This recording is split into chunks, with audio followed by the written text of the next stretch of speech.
How's it going, YouTube?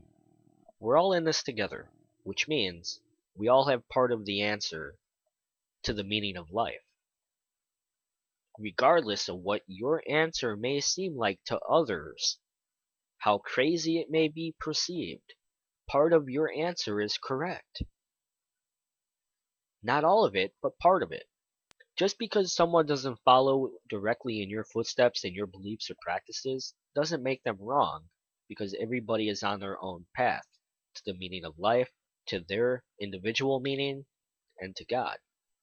So, just because they're not following behind you or directly in your footsteps doesn't make them wrong. It just means that they're following a different path, because there is no wrong path. I'm not going to lead, I'm not going to follow. I will walk beside you, creating my own path. If I fall or stumble, or if you fall or stumble along the way, hopefully we help each other out. We lift each other up so we can continue on our own paths. Once again, everybody has a part of the answer. No one's wrong, but only part of your answer is correct. It really comes down to what part. Here's my answer.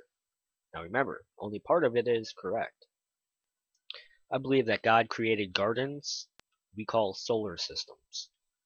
I believe He planted flowers in these solar systems that we call planets. One of the meanings of our life is to take care of these flowers, to take care of these planets. And in doing that, we will be taken care of.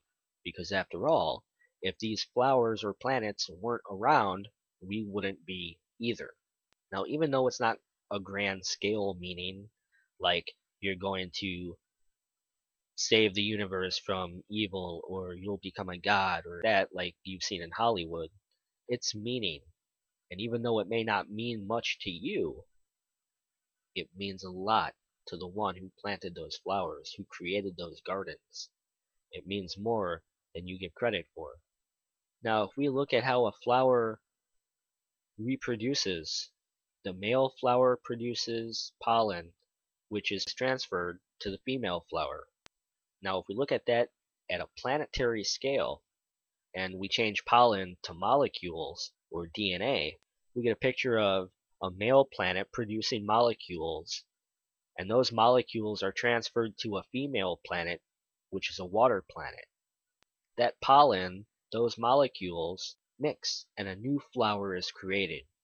And I believe our history stems a lot further than this planet allows.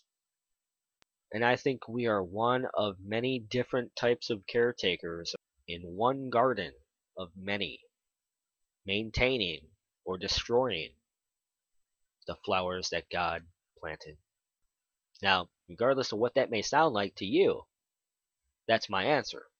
And part of that answer is correct. Not all of it, but part of it. I'm interested in hearing what you guys have to say. Maybe make a video response. With that said, have a good day.